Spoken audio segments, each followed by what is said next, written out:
What COVID has done to us is just freak us out. Remember the old days, you'd be on an elevator and you'd hear somebody sneeze? You'd be, oh, God bless you. But now you're on an elevator and you hear, and you're like, God, Jesus! Freaks us out. Or a multiple sneezer will just terrify. And we're all like, there's a terrorist in this elevator.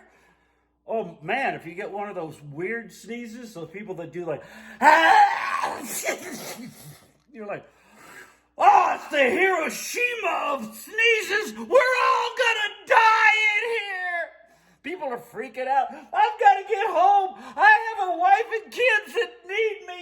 Stop sneezing. Yeah. Thank you, Dr. Fauci.